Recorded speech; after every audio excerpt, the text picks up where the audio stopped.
ওকে,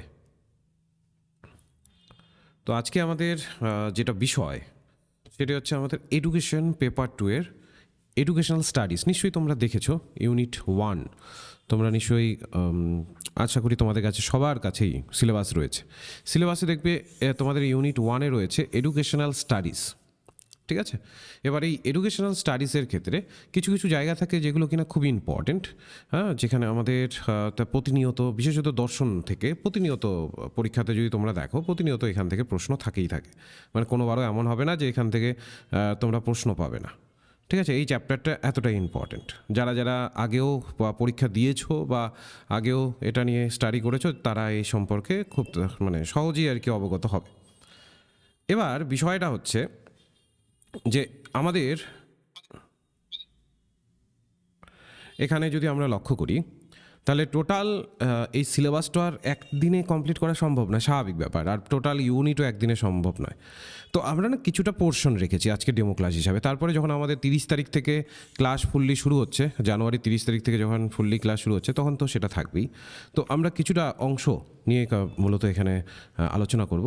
আর হ্যাঁ, এই যে আমাদের এডুকেশনের ইউনিটটা আছে না, এটা না আমরা একটা টার্গেট রেখেছি। যেহেতু আমাদের পরীক্ষা জুন জুলাইয়ের দিকে রয়েছে, তো আমরা কয়েকটা টার্গেট রেখেছি যে এডুকেশনাল স্টাডিজটা আমরা মোটামুটি 20 দিনের মাথায় শেষ করব। ইউনিট 3 যেটা আছে, ঠিক আছে, সেটা 20 দিনের মাথায় শেষ করব। ইউনিট 4 যেটা আছে সেটা 15 দিনের মাথায় শেষ করব। আর ইউনিট 5 যেটা আছে সেটা 19 দিনের মাথায় শেষ করব, ঠিক আছে। আর রিসার্চ ইন এডুকেশন এটা হচ্ছে 25 দিনের মাথায় সেট করব। এইভাবে প্রত্যেকটা ইউনিটকে কেন্দ্র করে আমাদের একটা মূলত টার্গেট আমরা রেখেছি যে কত দিনের মধ্যে একটা করে চ্যাপ্টার কমপ্লিটেড হবে, যেন কিনা সহজে এগিয়ে যাওয়া যায় আর কি। আর সঠিক সময় আমাদের সিলেবাসটা কমপ্লিট করতে পারি আমরা, ঠিক আছে। তো তো সেই অনুসারে আমরা এটাকে টার্গেটটাকে রেখেছি, বা সেই অনুসারে আমরা বিষয়টাকে রেখেছি। আশা করছি সবাই বুঝতে পারছো। মানে এখানে টার্গেট বলতে আমি এখানে বোঝাচ্ছি যে কতটা সময়ের মধ্যে আমরা সিলেবাসটাকে কমপ্লিট করব, সেই জায়গাটা। ওকে, আচ্ছা দাঁড়াও, আমি রেকর্ডটাকে একটু অন করে নিই।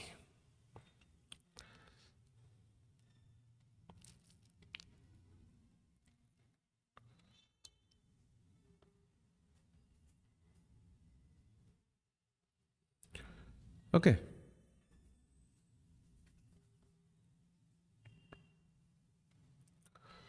তো এটা আমাদের এখানে রয়েছে।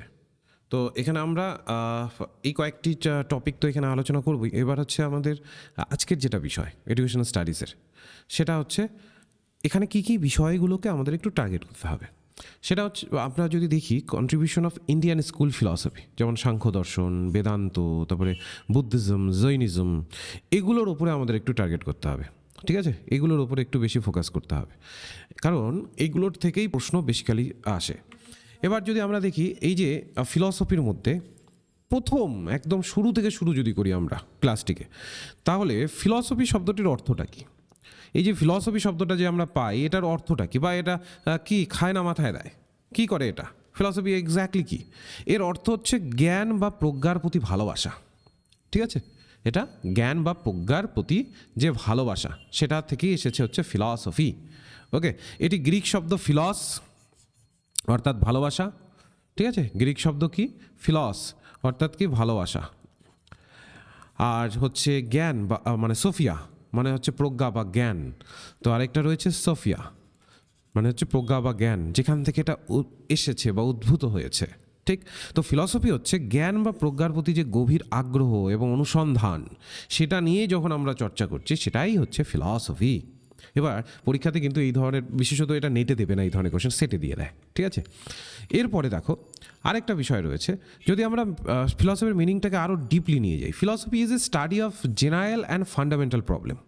ফিলসফি কী করে বলো তো?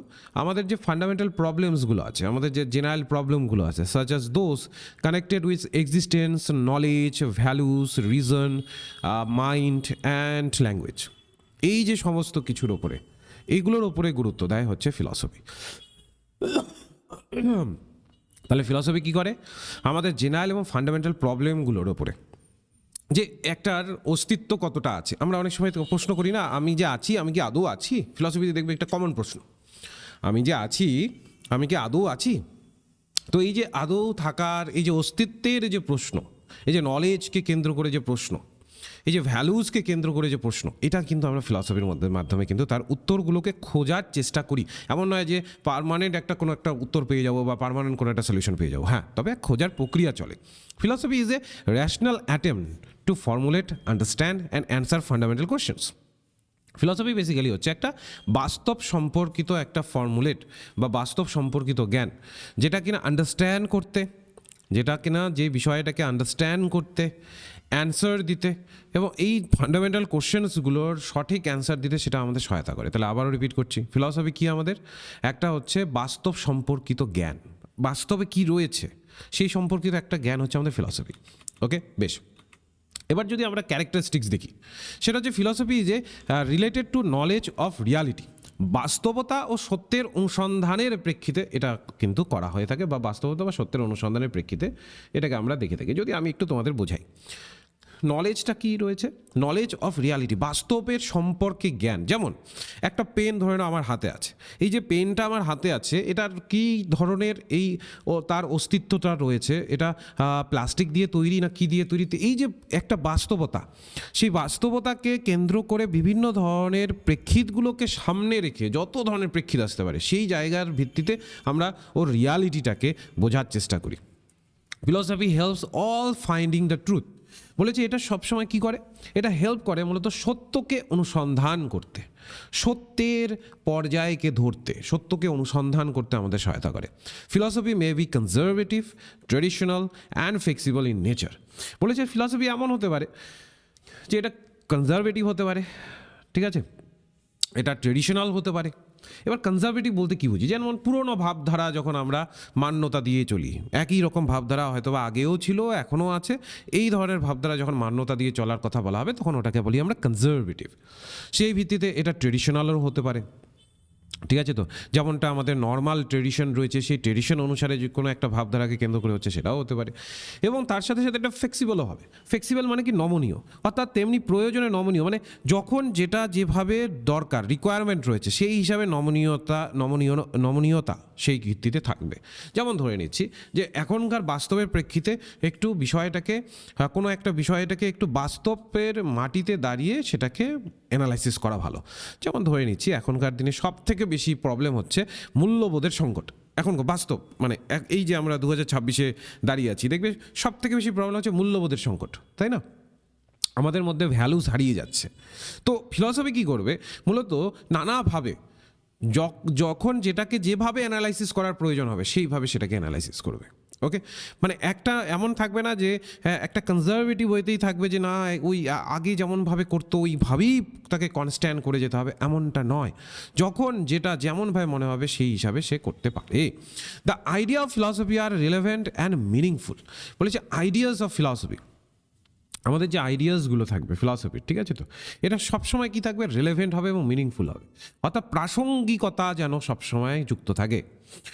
মনে ফিলসফির মানে এটাই হচ্ছে যে এখানে কোনো চিন্তা কোনো অর্থহীন হবে না, মানে যে কোনো চিন্তা ওটার যে অর্থ ছাড়া চিন্তা করা হচ্ছে এমন নয়, বরং জীবনের নানা ক্ষেত্রে এগুলো গুরুত্ব এবং প্রাসঙ্গিকতা কিভাবে রয়েছে, গুরুত্ব এবং প্রাসঙ্গিকতার আর জায়গাগুলো কীভাবে রয়েছে সেই জায়গাটাকে অ্যানালাইসিস করবে।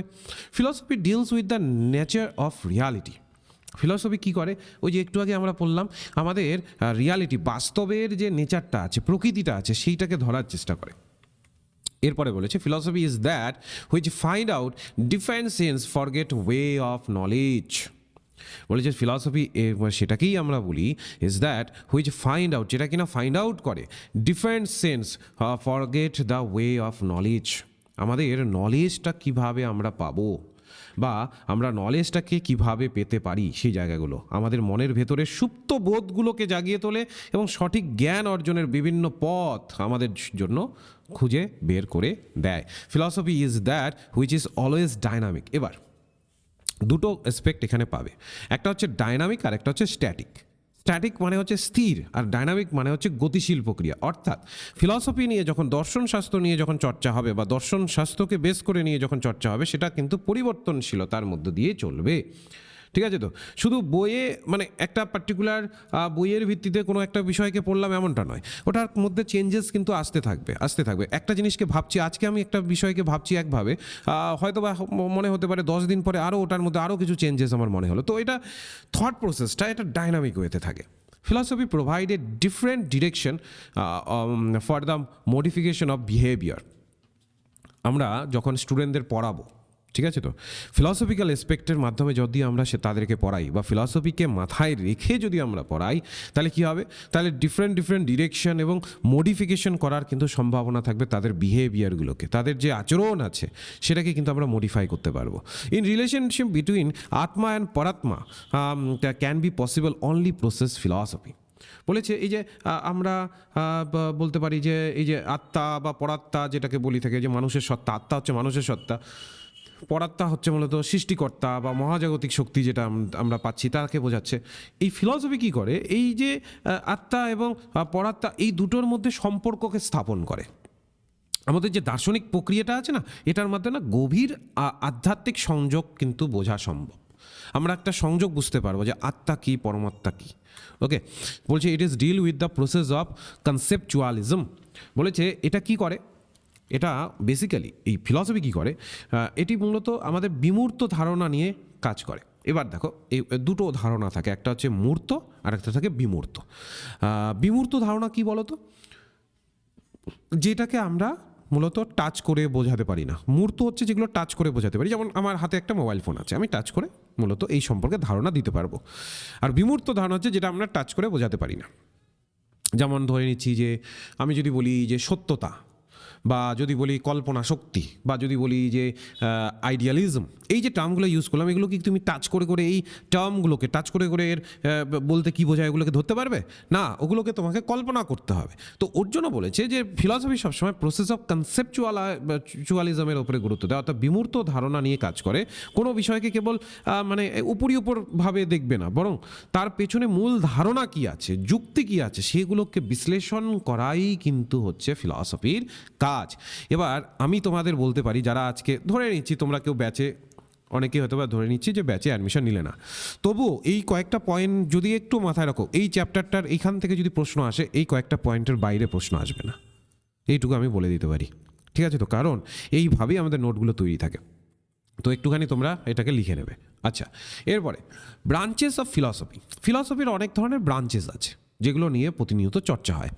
একটা থাকে মেটাফিজিক্স, একটা থেকে এপিস্টেমোলজি, আর একটা থেকে এক্সিওলজি।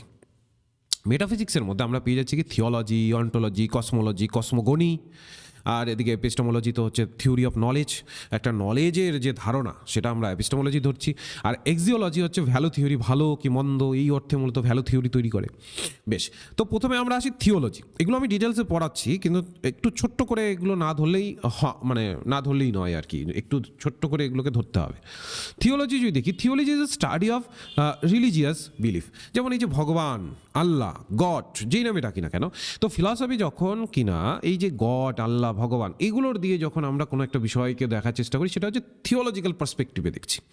অন্টোলজিক্যাল পার্সপেক্টিভ কি বলে, the theory of being existence, অস্তিত্বে আছে কি না।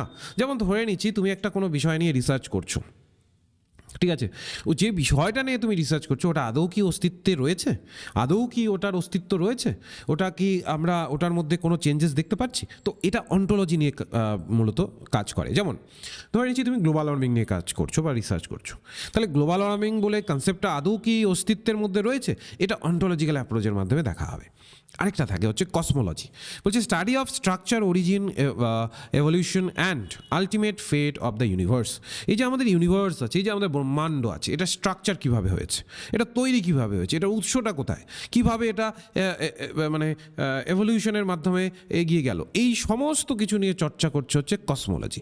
আর কসমোগনি কী করে, the study creation, origin of the universe. এই অরিজিন মানে এই ইউনিভার্সটাই বা তৈরি হলো কীভাবে, এই মানে একজন কি ক্রিয়েটার ছিলেন যার মাধ্যমে এটা তৈরি হয়েছে, একজন কি ক্রিয়েটার আর আমাদের চোখের সামনে আমরা দেখতে পেরেছি যার মাধ্যমে এটা তৈরি হয়েছে। তো এই ধরনের চর্চাগুলো করে হচ্ছে কসমোগনি। ওকে, তো এইভাবে বিষয়গুলোকে কিন্তু মাথায় রাখতে হবে। এবার এখানে হয়তো বা ইংলিশে আমি দিয়েছি, অনেকে ভাবছো স্যার ইংলিশেই কি মানে যখন আপনি নোট দেবেন ইংলিশেই থাকবে শুধু, না, যখন আমি নোট দেবো তখন ইংলিশ বাংলা দু ভাষাতেই থাকবে। ঠিক আছে, তো একদম দু ভাষাতেই থাকবে পাশাপাশি। এখানে ইংলিশে এর জন্যই দিয়েছি কারণ নেটে না আমাদের বাংলায় কোশ্চেন হয় না, ইংলিশে কোশ্চেন হয়। এবার সেটা সেটের ক্ষেত্রেও দেখবে বাংলা ইংলিশ দু ভাষাতেই থাকে। এবার টার্মিনোলজিগুলো এমন যে এগুলো যদি তুমি বাংলাটা শুধু পড়ো তাহলে ওভাবে মানে হুট করে গিয়ে তুমি পরীক্ষা হলে গিয়ে ধরতে পারবে না এগুলোকে। তার জন্য তোমাকে আগে টার্মিনোলজিগুলোকে ভালোভাবে পড়তে হবে। ওর জন্য আমি ইংলিশটা দেখিয়ে পড়াই, কিন্তু যখন নোট পাবে তখন বাংলা ইংলিশ দু ভাষাতেই পাবে, যেন কিনা সহজে বিষয়গুলোকে ক্যাপচার করতে পারো। এবার আসি থিওলজি। থিওলজি বিষয়টা কি? থিওলজি হচ্ছে study of divine, god, religious believe and spiritual matter, যেটা আমি একটু আগে তোমাদেরকে পড়ালাম। যে স্পিরিচুয়াল ম্যাটার্সগুলোকে নিয়ে যখন আমরা মূলত কাজ করব বা আলোচনা করব বা তার ভেতরের তথ্যগুলোকে জানার চেষ্টা করবো, সেটা হচ্ছে থিওলজিক্যাল অ্যাসপেক্ট। এখানে যে ধরনের প্রশ্নগুলো আমরা করি, হু or what is god, what is the nature of the divine, what is the purpose of human life and relation to god, বলেছে পারপাসটা কি, হিউম্যান লাইফের পারপাসটা কি এবং রিলেশনটাই বা কী আছে গডের সাথে। How should human live according to the divine guidance, মানে মানুষ কীভাবে এই গডের প্রেক্ষিতে মূলত জীবনযাপন করছে। তো থিওলজি মূলত ফাইন্ড আউট করে মেনি রিলিজিয়াস ট্রেডিশনকে, ইনক্লুডিং খ্রিশ্চিয়ানিটি, ইসলাম, জুডাইজম, তারপরে হিন্দুজম, বুদ্ধিজম, সমস্ত কিছুকে কিন্তু এখানে আলোচনা করে পার্টিকুলার ম্যানারে। এরপরে আরেকটি টার্ম পাবো আমরা, অন্টোলজি। এবার অন্টোলজিটা আমরা কি পেয়েছিলাম বলো তো একটু আগে, যে এক্সিস্টেন্স নিয়ে কথা বলে, অস্তিত্ব নিয়ে কথা বলে অন্টোলজি। ঠিক একটু আগেই তো আমরা আলোচনা করলাম যে অন্টোলজি কী নিয়ে কথা বলে, অস্তিত্ব নিয়ে কথা বলে, তাই না? যারা যারা মানে শুরু থেকেই ছিলে ক্লাসে তাদের হয়তো বা জানা আছে। তো অন্টোলজি কী করে, এক্সিস্টেন্স নিয়ে কথা বলে। অন্টোলজি যে ব্রাঞ্চ অফ মেটাফিজিক্স, যেটা কিনা concern with nature of being, existence and reality, মানে কী ধরনের এক্সিস্টেন্স রয়েছে, কতটুকু এটার এক্সিস্টেন্স রয়েছে এবং বাস্তব প্রেক্ষিতে এটা কতটুকু রয়েছে, অর্থাৎ বাস্তবতা এটার মধ্যে কতটা আছে। এই যে জায়গাটা, এটা আমাদের অন্টোলজিক্যাল প্রেক্ষিতে দেখায়। যেমন আমি যে উদাহরণ দিয়েছিলাম, যেমন গ্লোবাল ওয়ার্মিং। গ্লোবাল ওয়ার্মিংয়ের কি আদৌ অস্তিত্ব আছে, নাকি এটা একটা জাস্ট একটা মন গড়ন একটা জায়গা? তো এই যে জায়গাগুলো আছে, এগুলো আমরা অন্টোলজিক্যাল অ্যাসপেক্টে কিন্তু ধরার চেষ্টা করি। It ask question about what exist, what it mean for something to exist and how different kind of entities related to each other within the scope of existence. অর্থাৎ এখানে যে প্রশ্নের উত্তর খোঁজার চেষ্টা করা, সেটা হচ্ছে যে কি এক্সিস্ট করে, কোন বিষয়গুলো এক্সিস্ট করে, what it mean for something to exist, মানে যখন আমরা এক্সিস্টেন্স নিয়ে কথা বলি, এই এক্সিস্টেন্স বলতে এক্স্যাক্টলি কী বোঝায়, how different kind of entities related to each other, different different এন্টিটিসগুলো একটার সাথে আরেকটা কীভাবে কানেক্ট করে রয়েছে। কী কোশ্চেন অন্টোলজি মূলত যেগুলো থাকে, যেই ধরনের প্রশ্নগুলো করে, what is the nature of existence itself, বলছে যে এক্সিস্টেন্স বলতেই বা কী বোঝায়, অস্তিত্ব। আমরা যে অস্তিত্ব খোঁজার চেষ্টা করি, আমরা কি আদৌ নিজেরাই অস্তিত্বের মধ্যে আছি? What kind of thing exist, physical object বা কোন ধরনের বিষয়ের অস্তিত্বের কথা বলছি। যেমন ধরে নিচ্ছি আমার কাছে একটি ডাস্টার আছে, ওই ডাস্টারটারই এক্সিস্টেন্স কতটা রয়েছে। তো এই যে জায়গাগুলো আছে, এগুলো কিন্তু অন্টোলজিক্যাল পার্সপেক্টিভে প্রশ্ন করা হয়। How do different type of being relate one another, বলছে একটা অবজেক্টের সাথে আরেকটা অবজেক্টের যে সম্পর্কটা আছে সেটা কিভাবে রয়েছে। ঠিক আছে, তো একটা অবজেক্টের সাথে আরেকটা অবজেক্টের যে সম্পর্ক আছে সেটাই বা কীভাবে আছে, এই সমস্ত কিছু কিন্তু আমাদের এই অন্টোলজিক্যাল অ্যাসপেক্টে দেখা হয় বা দেখার চেষ্টা করা হয়। What does it mean for something to be, বলেছে কিছু হওয়ার অর্থ কি বোঝায়। তো অন্টোলজি মূলত ক্যাটাগরাইজ করে, এক কথায় মাথায় রাখো, রিয়ালিটিটাকে আইডেন্টিটিটাকে। ঠিক আছে, একটা বিষয়ের অস্তিত্ব আছে, ওটা আদৌ কি অস্তিত্বের মধ্যে রয়েছে, এই যে আইডেন্টিটি, এই আইডেন্টিটিটাকে খোঁজার ওপরে কিন্তু গুরুত্ব দেয় অন্টোলজি। এবার একটা প্রিভিয়াস কোশ্চেন যদি আমি তোমাদেরকে সলভ করতে দিই, এখানে দেখো বলেছে which of the following best define ontology, নিচের অপশনগুলোর মধ্যে কোনটা মূলত বেস্ট ডিফাইন করে অন্টোলজিকে। দেখো তো কোনটা হতে পারে।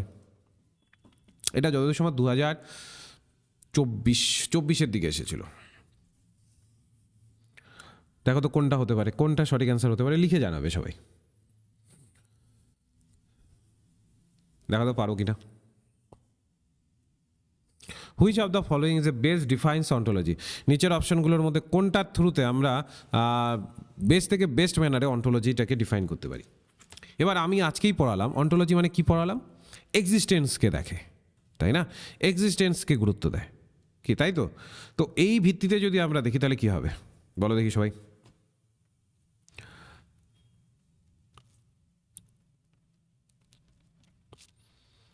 শুধু দেখছি একজন অ্যান্সার দিলে, অন্যরা পাচ্ছ না। দেখো বলছে the branch of philosophy concern with the nature of being and existence, যেটা আমি তোমাদের একটু আগেই পড়ালাম, যে একটার এক্সিস্টেন্স কতটা আছে, ঠিক আছে, আদৌ ওই বিষয়টা, যে বিষয়টাকে নিয়ে চর্চা হচ্ছে ওই বিষয়টার আদৌ উপস্থিত আছে কি না, তার এক্সিস্টেন্স নিয়ে মানে কথা বলা হবে, বা এক্সিস্টেন্স নিয়ে যখন প্রশ্ন করা হবে তখন সেই ক্ষেত্রে আমরা অন্টোলজিক্যাল অ্যাপ্রোচে কিন্তু বিষয়টাকে ধরার চেষ্টা করি। তো সঠিক অ্যান্সার হবে সি, একদম মৌবনী সি দিয়েছো, একদম সঠিক অ্যান্সার দিয়েছো। এরপরে আরেকটি কোশ্চেন আমি রেখেছি, এটাও মূলত প্রিভিয়াস ইয়ারে এসেছে, সেটা হচ্ছে the ontological argument for the existence of God suggest that, ontological আর্গুমেন্টে এক্সিস্টেন্স অফ গডকে নিয়ে, মানে এই যে ভগবান আছে কি না, এটা নিয়ে কি সাজেস্ট করে। অন্টোলজিক্যাল যদি তর্কে আমরা যাই তাহলে ভগবান আদৌ আছে কি না, এই যে তর্ক আছে এই তর্ক নিয়ে কি বলে। অন্টোলজিক্যাল যদি আর্গুমেন্টে আমরা যাই তাহলে ভগবান আছে কি না এই তর্কটা বেসিক্যালি কোন বিষয়টাকে সাজেস্ট করে, নিচের অপশনগুলোর মধ্যে কোনটা হবে।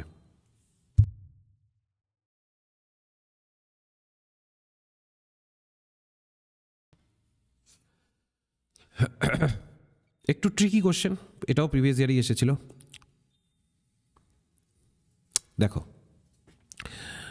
এর জন্যই এগুলোকে খুব মন দিয়ে পড়ে করতে হয়। ওই জাস্ট কারো কাছ থেকে নোট নিয়ে নিলাম, কোনো একটা বই পড়ে নিলাম বা ইউটিউব চ্যানেল দেখে নিলাম, বাস আমি কোয়ালিফাই করে যাব, এই যদি ভাবনা থাকে তাহলে ভুল ধারণা থাকবে, ঠিক আছে। একদম নিখুঁতভাবে পড়তে হবে। বলেছে অন্টোলজিক্যাল আর্গুমেন্টের ভিত্তিতে যদি দেখি আমরা, তাহলে existence of God suggest that, existence of God নিচের অপশনগুলোর মধ্যে কোনটা সাজেস্ট করে, সেটা হয়ে যাবে B, God existence is self evident because the concept of God implies his existence. একটু গুলিয়ে দিল না, আমি বাংলা ব্যাখ্যা করছি। এই যুক্তিতে কি বলে, ঈশ্বরের ধারণাটি এমন এক অস্তিত্ব থাকা অনিবার্য, অর্থাৎ আমরা যখনই একজন ঈশ্বরের কথা চিন্তা করি সেই চিন্তার মধ্যেই কিন্তু তার অস্তিত্বের প্রমাণ লুকিয়ে থাকে, আমাদের চিন্তার মধ্যেই কিন্তু লুকিয়ে থাকে। এর জন্য বাইরের জগতের কোনো প্রমাণের প্রয়োজন হয় না। আমাদের চিন্তা, আমাদের বিলিভ, সেই বিলিভটার উপরে কিন্তু বিশ্বাস করেই কিন্তু আমরা অন্টোলজিক্যাল অ্যাপ্রোচে আমরা গডকে দেখি। একদম শিল্পী সঠিক অ্যান্সার দিয়েছো বি, বুঝতে পারছো তো। এরপরে দাও আরেকটা কোশ্চেন দিয়েছিল, the theology what does the term divine simplicity refers to. এই যে থিওলজির মধ্যে এই যে ডিভাইন সিম্পলিসিটি বলে একটি টার্ম ব্যবহার করা হয়, এই ডিভাইন সিম্পলিসিটি বলতে কি বলা হয় বা কোন বিষয়টাকে ধরা হয়। যদি আমরা বলি ফিলসফিক্যাল পার্সপেক্টিভে ডিভাইন সিম্পলিসিটি বলতে কোন বিষয়টাকে সাজেস্ট করা হয়, কি হবে।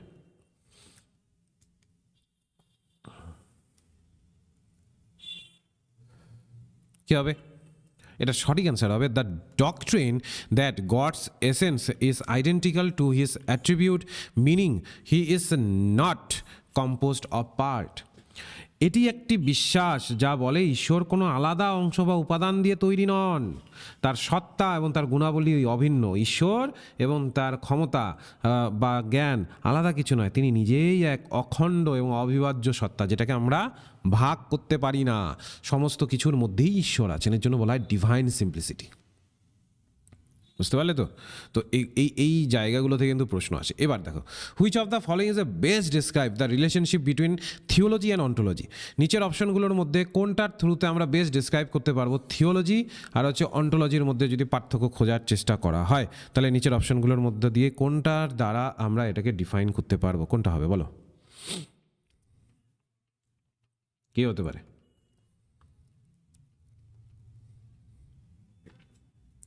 Which of the following best describe the relationship between theology and ontology? একদম এটা সঠিক অ্যান্সার হয়ে যাবে B, ontology provide a philosophical tool to address theological question about nature or God and existence.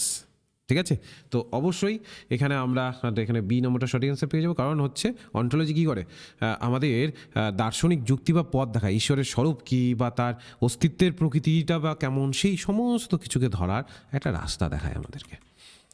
এরপরে একটা টার্ম আমরা এর আগে ইউজ করেছিলাম, তোমাদের হয়তোবা যারা যারা আগে কিছুক্ষণ আগ পর্যন্ত ক্লাসে ছিলে তারা দেখেছো, সেটা হচ্ছে কসমোলজি ব্যবহার করেছিলাম আমরা। তো কসমোলজি কি, কসমোলজি হচ্ছে মহাবিশ্বের গঠন, কাঠামো বা বিবর্তন বা মূল প্রকৃতি নিয়ে যখন গবেষণা করা হয়।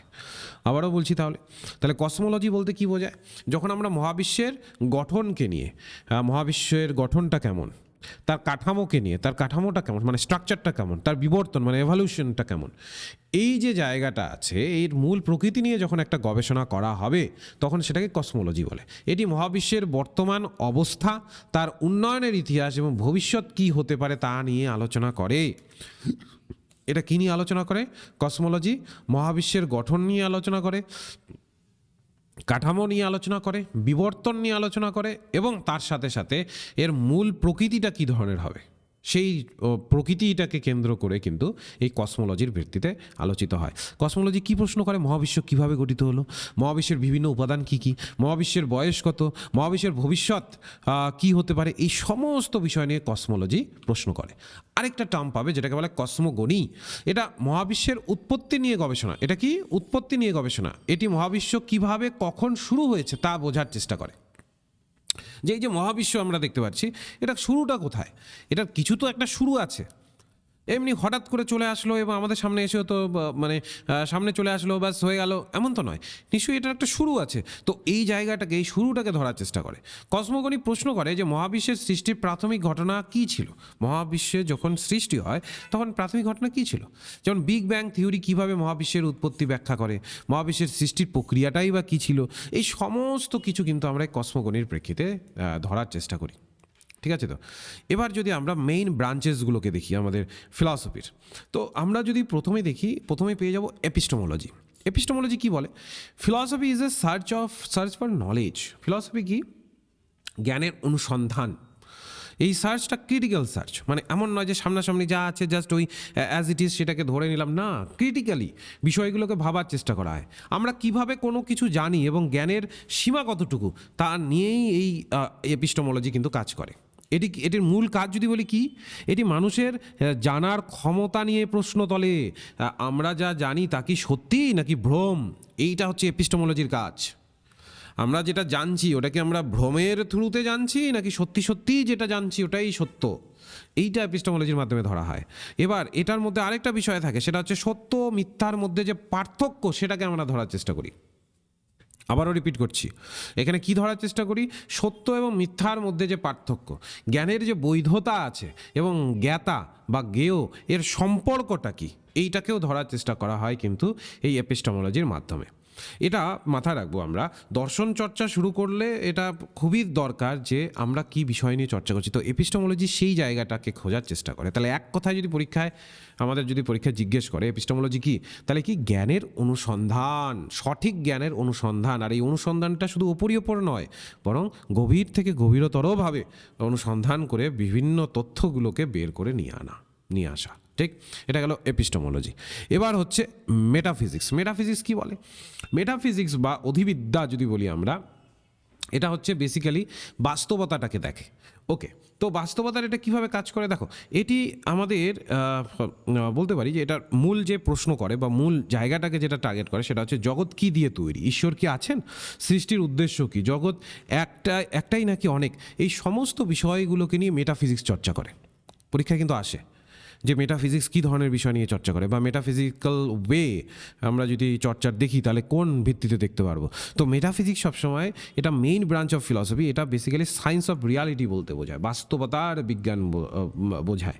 এটা জগৎ কী দিয়ে তৈরি, ঈশ্বর কি আছেন কি নেই, সৃষ্টির উদ্দেশ্যটা কি, এই যে প্রকৃতি আমরা দেখতে পাচ্ছি এটার উদ্দেশ্যটা কি, এই উদ্দেশ্য খোঁজার উপরে এটা গুরুত্ব দেয় হচ্ছে মেটাফিজিক্স। ঠিক আছে? আজকে যেহেতু প্রথম ক্লাস, তাই ওর জন্য আমি একদম বেসিক থেকে শুরু করছি। বুঝতে কারোর অসুবিধা হচ্ছে না তো? একটু লিখে জানাবে। একদম বেসিক থেকে শুরু করেছি। এটাকে স্ক্রিনশটও নিয়ে রাখতে পারো, আর নতুবা খাতায়ও লিখে রাখতে পারো, যার অসুবিধা হবে। তো এই জায়গাটা মেটাফিজিক্স বলে।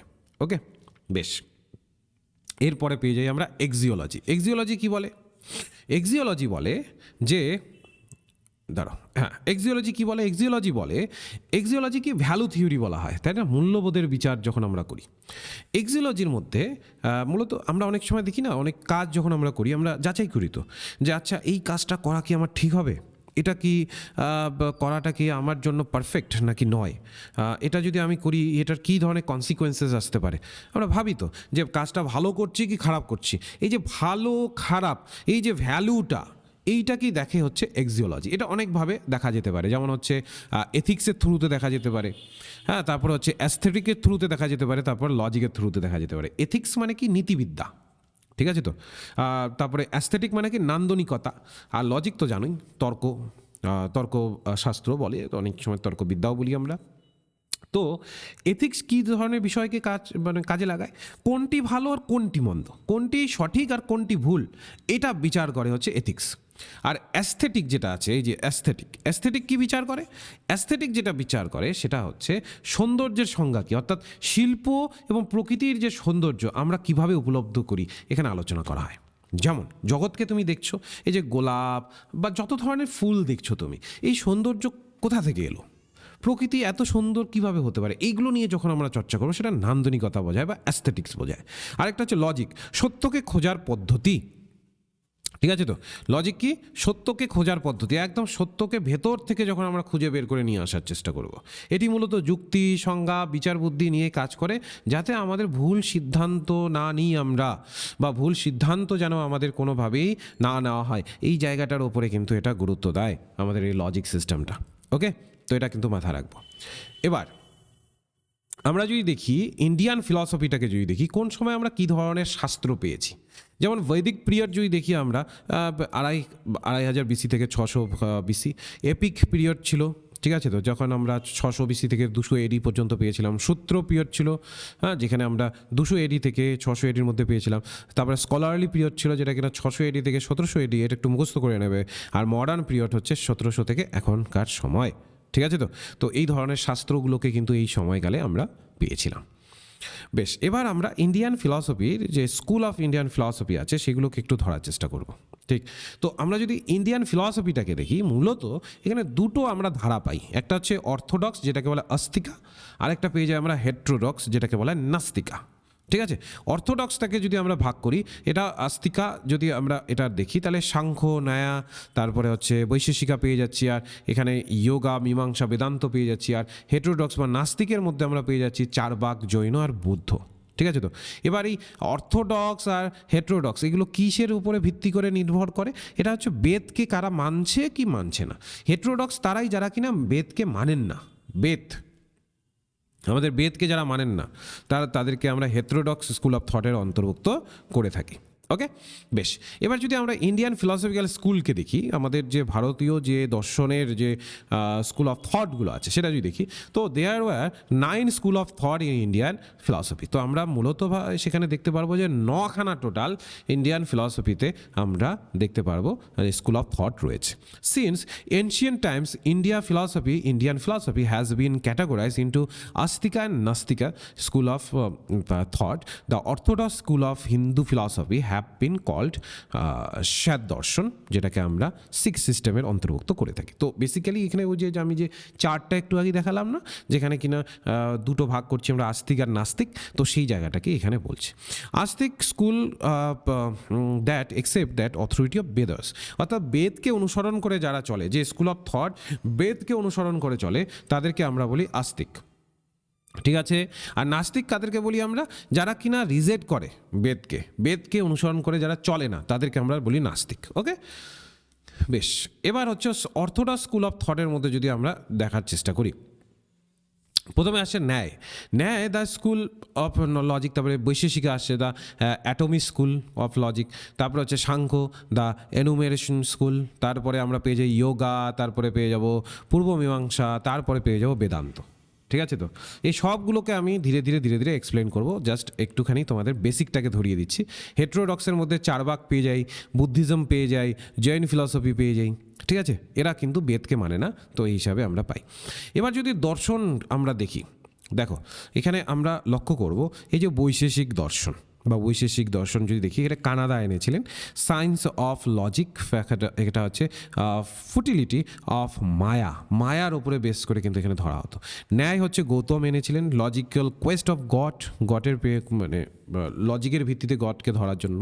তারপরে যোগা হচ্ছে পতঞ্জলি, তারপরে হচ্ছে সাংখ্য হচ্ছে কপিল, তারপরে বেদান্ত হচ্ছে বেদব্যাস, তারপরে মীমাংসা পেয়ে যায় আমরা যামিনী। তো এইভাবে কিন্তু আমাদের স্কুল অফ থটগুলোর যারা স্কুল অফ থটগুলোকে সামনে এনেছিলেন সেই জায়গাগুলো বিষয়গুলো এখানে কিন্তু আমরা ধরতে পারি, সেটাই এখানে লিখিত আকারেও আমি দিয়েছি। ওকে, এবার যেটা তোমাদের বলছিলাম যে আমি তোমাদের ডিটেলসে পড়াবো। প্রথমে আসে সাংখ্য দর্শন। এবার সাংখ্য দর্শন কি বলে? এটা একদম প্রাচীন, যদি বলি আমরা, সাংখ্য দর্শন হচ্ছে আমাদের ভারতীয় দর্শন একদম প্রাচীন একটি শাখা। এর বৈশিষ্ট্য কি? এটা একটা দ্বৈতবাদে বিশ্বাস করে, যেটাকে আমরা বলি ডুয়ালিজম। একদম সোজা সাপটা ভাষায় বুঝিয়ে দেবো, চিন্তা করবে না। কি বলে? এটা বলে যে দ্বৈতবাদে বিশ্বাস করে। সাংখ্য হচ্ছে মহাবিশ্বের দুটি প্রধান এবং স্বাধীন সত্তা নিয়ে গঠিত। কি বলে? একটা হচ্ছে পুরুষ আর একটা হচ্ছে প্রকৃতি। এবার অনেকের মধ্যে না এই পুরুষ আর প্রকৃতি নিয়ে একটু কনফিউশন হয়, যে স্যার পুরুষ প্রকৃতি কি, মানে অনেক বই ঘাটে যে কোনো জায়গাতে ক্ল্যারিটি নেই। অনেক বই হয়তো বা তোমরাও ঘেটেছো, কিন্তু দেখবে পুরুষ প্রকৃতি নিয়ে অতটা ক্লিয়ারলি কোনো জায়গায় কিন্তু এক্সপ্লেইন করা নেই, বা ক্লিয়ারলি কোনো জায়গায় কিন্তু ধরা নেই। আমি যেভাবে শিখিয়ে দেবো পুরুষ আর প্রকৃতি, একদম মনে রাখবে, একদম সহজে বুঝে যাবে। যেহেতু এটা ডুয়ালিজমকে বিশ্বাস করে, অর্থাৎ সাংখ্য দর্শন, এখানে আমরা কী দেখতে পারি? একটা দেখতে পারি পুরুষ। এবার পুরুষ মানে এই যে পুরুষ মানুষ নয়, কিন্তু পুরুষ আর হচ্ছে প্রকৃতি। ওকে, এবারে প্রকৃতিটাকে যদি আমরা আগে ধরার চেষ্টা করি, প্রকৃতি কি করে? বলেছে প্রকৃতি হচ্ছে মূলত চেতনাহীন, এটা এক জড় পদার্থ বা জড়তাকে নিয়ে কাজ করে, এটা পরিবর্তনশীল। আমি জাস্ট কি পয়েন্টগুলোকে লিখিয়ে দিচ্ছি, তারপরে এগুলোতে আমি ভেতরে ঢুকবো। এবং এটা হচ্ছে সৃষ্টিকারী শক্তি। কেন বলছি আমি বোঝাচ্ছি। ওকে, তো এটা জড় মানে কি? এটার মধ্যে কোনো চেতনা নেই। এটা পরিবর্তনশীল মানে এটা পরিবর্তিত হতে থাকে। ঠিক আছে? তো যেমন সমস্ত দেহ, মন, ইন্দ্রিয় জগতের এটা সৃষ্টি করে। যেমন আমি একটা উদাহরণ দিচ্ছি, যেমন মাটি নিয়ে নাও।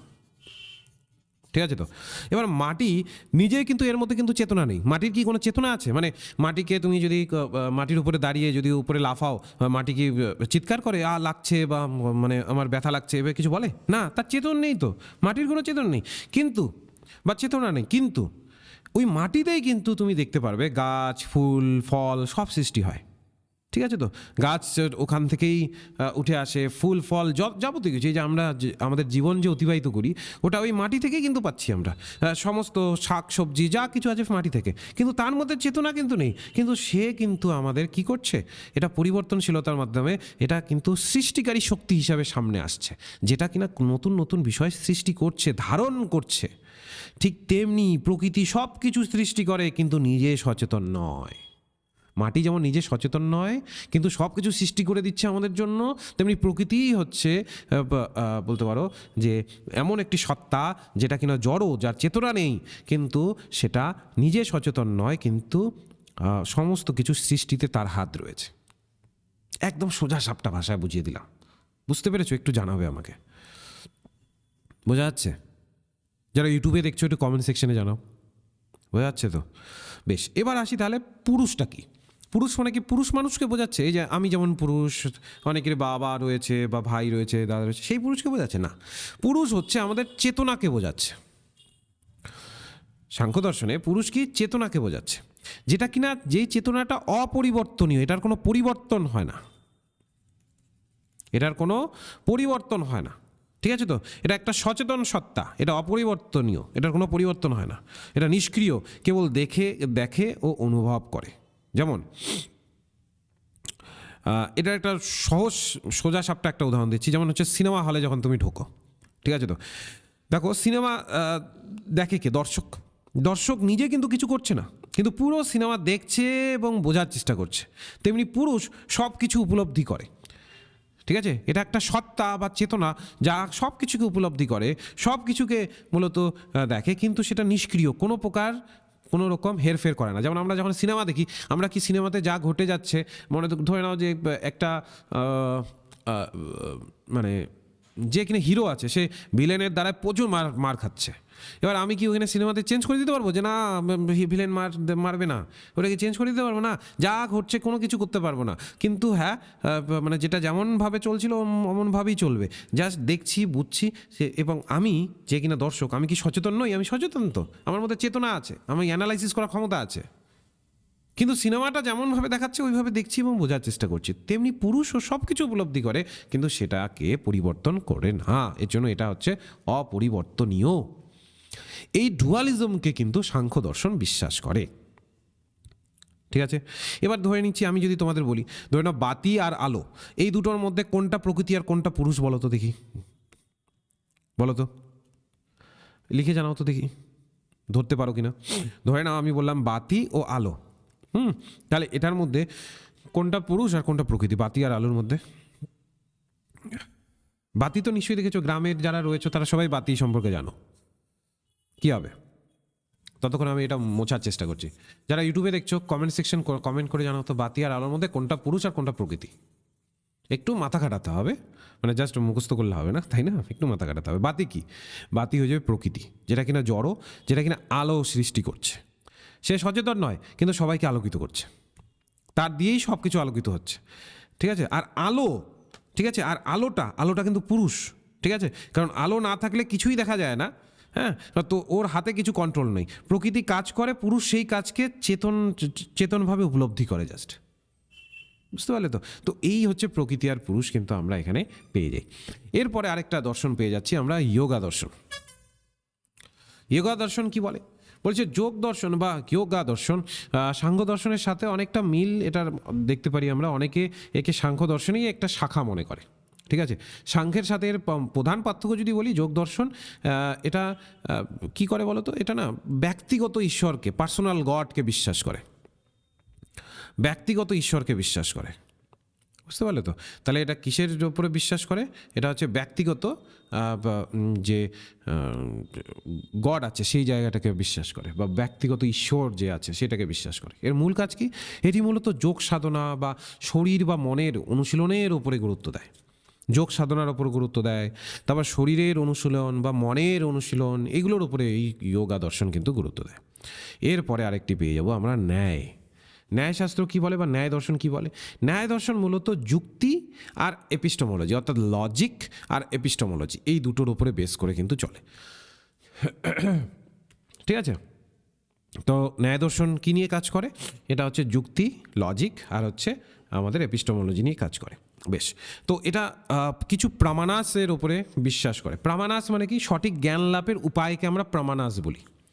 ঠিক আছে, তো সঠিক জ্ঞান লাভের 6টা মাধ্যম হিসেবে ধরা হয়। একটা হচ্ছে পারসেপশন, মানে প্রত্যক্ষ যেটা দেখছি, সরাসরি দেখা বা অনুভব করা। একটা হচ্ছে অনুমান, অর্থাৎ কোনো কিছুকে লক্ষণ দেখে একটা সিদ্ধান্ত নেওয়া, অনুমান করা। একটা থেকে উপমান, যেটা কিনা সাদৃশ্য বা তুলনার মাধ্যমে জানা। একটা থেকে অর্থপতি, যেটা কোনো ঘটনার ব্যাখ্যা দেওয়ার জন্য নতুন কিছু ধরে নেওয়া। আর একটা হচ্ছে অনুপলব্ধি, কোনো কিছুর অনুপস্থিতি থেকে জ্ঞান লাভ করা। আর একটা হচ্ছে শব্দ, অর্থাৎ নির্ভরযোগ্য ব্যক্তি বা শাস্ত্রের বাণী। অর্থাৎ যেমন আমি তোমাদের টিচার, আমি তোমাকে একটা বিষয় নিয়ে আলোচনা করিয়ে দিচ্ছি, এবার আমার কথাটাকে তুমি সম্পূর্ণ বিশ্বাস করে নিচ্ছ। তার মানে আমি যেহেতু তোমার একজন নির্ভরযোগ্য ব্যক্তি, তো সুতরাং তোমার আমাকে নিয়ে কোনো দ্বিধাদ্বন্দ্ব নেই যে স্যার ভুল পড়াবেন বা এরকম কোনো কিছু নেই। তো আমার কথাটাকে তুমি বিশ্বাস করছো। তো এই যে জায়গাটা, এটা কি প্রামানাসের ভাষায় বলে শব্দ বা ভার্বাল টেস্টিমনি, ইংরেজিতে বলে ভার্বাল টেস্টিমনি। ঠিক আছে, তো ন্যায় দর্শন কিন্তু এইগুলোর ওপরে কিন্তু গুরুত্ব দেয়। ওকে, তো বস্তুবাদ যদি আমরা বলি, বস্তুবাদ সম্পর্কে ন্যায় দর্শনের যদি ধারণাটাকে ধরার চেষ্টা করি, তো ন্যায় দর্শন ডিরেক্ট রিয়ালিজম বা প্রত্যক্ষ বাস্তববাদে বিশ্বাস করে। অর্থাৎ পদার্থের নিজস্ব অস্তিত্ব আছে বলে মনে করে, অর্থাৎ যা দেখছি সেটা অস্তিত্বের মধ্যে ধরা যাচ্ছে কিনা সেই জায়গাটার উপরেই কিন্তু গুরুত্ব দেয়। ওকে, বেশ, এবার যদি আসি আমরা সাংখ্য দর্শন। সাংখ্য দর্শনে কী করে? বৈশেষিক দর্শন কি করে? বলেছে বৈশেষিক দর্শন হচ্ছে এটি ন্যায় দর্শনের ঘনিষ্ঠ এবং সব থেকে মানে গুরুত্বতম অংশ নিয়ে চলা একটি বৈশেষিক ধারা। ঠিক আছে, তো এটা ক্লোজলি রিলেটেড টু ন্যায় school of thought. The tradition focused on metaphysics substance and depending on theory atoms. এগুলো নিয়ে পরবর্তীকালে আরও পড়াবো, কারণ একটা ক্লাসের মধ্যে এত কিছু আনা সম্ভব নয়। জাস্ট এইটুকু মনে রাখো, এটা বলা হয় যে ন্যায় দর্শনেরই একটা অংশ এটা। হ্যাঁ, ন্যায়ের মতোই এটা 6টি নয়, বরং 2টো প্রমাণ বা প্রামাণাকে বিশ্বাস করে। কি 2টো প্রামাণাকে বিশ্বাস করে? একটা হচ্ছে পারসেপশন আর একটা হচ্ছে ইনফারেন্স, অর্থাৎ প্রত্যক্ষ আর অনুমান। যেটা সামনে দেখছি ওটাকেও বিশ্বাস করব, আর যেটা অনুমান মানে কোনো একটা বিষয়কে নিয়ে আমি একটা অনুমান করছি ওটাকেও বিশ্বাস করব। তো বৈশেষিক দর্শনে কিন্তু 6টা প্রামাণাকে কিন্তু বিশ্বাস করেনি। কয়টাকে করেছে? 2টোকে করেছে। আর সাংখ্য দর্শন মূলত ন্যায় দর্শন কটা প্রামাণাকে বিশ্বাস করেছে? 6টা প্রামাণাকে বিশ্বাস করেছে, যেটা আমি একটু আগে তোমাদের আলোচনা করলাম। এরপরে পাবো আমরা পূর্ব মীমাংসা। পূর্ব মীমাংসা কি বলেছে? এই শাখার মূল কাজ হলো বেদের সঠিক ব্যাখ্যা দেওয়া। বেদে কি বলা হয়েছে একটা বিষয়কে কেন্দ্র করে সেটার সঠিক ব্যাখ্যা দেওয়াই হচ্ছে পূর্ব মীমাংসার কাজ। বৈদিক আচার অনুষ্ঠান বা যজ্ঞের নিয়মাবলী বিশ্লেষণ করা, যে বৈদিক যে আচার অনুষ্ঠান রয়েছে অর্থাৎ বেদের ভিত্তিতে যে ধরনের আচার অনুষ্ঠানকে মান্যতা দেওয়া হয়েছে সেইগুলোকে মূলত রিচুয়ালসগুলোকে কি করা, প্রপার নিয়ম মাফিক ইন্টারপ্রিট করার সামনে নিয়ে আসা। তো এটা হয়ে যাচ্ছে পূর্ব মীমাংসা। ওকে, তো এটি মূলত ভাষাবিদ্যা বা শাস্ত্রীয় অর্থের ওপরে জোর দেয়। এরপরে আমরা পেয়ে যাচ্ছি হচ্ছে বেদান্ত, বেদান্ত দর্শন, যেটাকে আরেক নামে ডাকা হয় উত্তর মীমাংসাও বলা হয়। পরীক্ষায় কিন্তু আসে যে বেদান্তের অপর নাম কি, উত্তর মীমাংসা। ঠিক আছে? তো এখানে কি করে যে এটি উপনিষদের দর্শনের ওপরে ভিত্তি করে গঠিত। যেমন একটি শাখার মূল এই শাখার মূল লক্ষ্য হচ্ছে কি, বেসিক্যালি হচ্ছে আত্মা এবং পরম সত্য বা ব্রহ্মের মধ্যেকার যে আধ্যাত্মিক সম্পর্ক আছে সেটাকে বোঝা। আমাদের আত্মা বা আমাদের যে হিউম্যানদের যে আত্মা আছে বা সত্তা আছে সেটার সাথে ব্রহ্মের জগতের যে আধ্যাত্মিক সম্পর্কটা আছে সেইটাকে খুঁজে বার করার উদ্দেশ্যটাই হচ্ছে বেদান্তর। বুঝতে পারলে? তো এই জায়গাটাকে কিন্তু খুব ভালোভাবে মাথায় রাখবো। বেশ, এবার যদি আমরা সাংখ্য দর্শনকে একটুখানি দেখি, তো ফাউন্ডারকে সাংখ্য ফিলসফির কপিলা, মানে কপিল মুনি আর কি যাকে বলি আমরা। This is an oldest school of Hindu ফিলসফির একদম পুরান, মানে সব থেকে পুরনো যদি বলা যায় তাহলে ভুল হবে না। Samkhya is a Sanskrit word which means নাম্বারকে বোঝায়। Samkhya philosophy combines the basic doctrine of Samkhya and yoga. ঠিক আছে? তো মানে সাংখ্য দর্শন এবং যোগ দর্শনের দুটোরই মিশ্রণ আমরা দেখতে পারি। Samkhya denies the existence of god any other exterior influence. বলেছে সাংখ্য মূলত ডিনাই করে যে ভগবানের যে অস্তিত্ব আছে সেটাকে কিন্তু ডিনাই করে। ঠিক আছে, মাথায় রাখবে। Samkhya philosophy consisted of two realities, দুটো রিয়ালিটির ওপরে বিশ্বাস করে। একটা হচ্ছে পুরুষ আর একটা হচ্ছে প্রকৃতি, যেটা আমি একটু আগেই তোমাদেরকে এক্সপ্লেন করে বোঝালাম। এই যে পুরুষ আর প্রকৃতি এটাকেই বলি আমরা ডুয়ালিস্টিক রিয়ালিজম, দ্বৈতবাদ। ঠিক আছে, সাংখ্য ফিলসফি তাহলে কি করছে? দ্বৈতবাদের ওপরে বিশ্বাস করছে। বেশ, তো এখানে বাকিদের নাম দেওয়া আছে কারা কারা কি রয়েছে, মানে বইপত্রগুলো এখানে অনেক সময় আসে, তো এগুলো এই জায়গাগুলোকে একটুখানি মাথা রেখো। এরপর অ্যাকর্ডিং টু সাংখ্য ফিলসফি বা Samkhya school of thought, all knowledge is possible through 3 প্রামানাস। তো সাংখ্য ফিলসফি কিন্তু 3টে প্রামাণাকে বিশ্বাস করে। কি? একটা হচ্ছে প্রত্যক্ষ বা প্রত্যক্ষ, যেটাকে বলা হচ্ছে ডিরেক্ট সেন্স পারসেপশন, যেটা কিনা সরাসরি, যেমন ধরে নিচ্ছি তোমার সামনাসামনি কোনো একটা ঘটনা ঘটছে, একদম সামনাসামনি তুমি দেখতে পাচ্ছ, সামনাসামনি সেটাকে অনুধাবন করতে পারছো, এটা হচ্ছে প্রত্যক্ষ, যেটাকে বলা হয় প্রত্যক্ষ।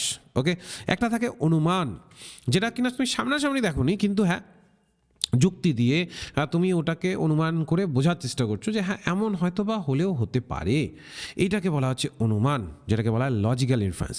আরেকটা থাকে হচ্ছে শব্দ কি? শব্দকে বলি আমরা ভার্বাল টেস্টিমনি। আবারও রিপিট করছি আমি, শব্দকে কি বলা হয়? শব্দকে বলা হয় ভার্বাল টেস্টিমনি।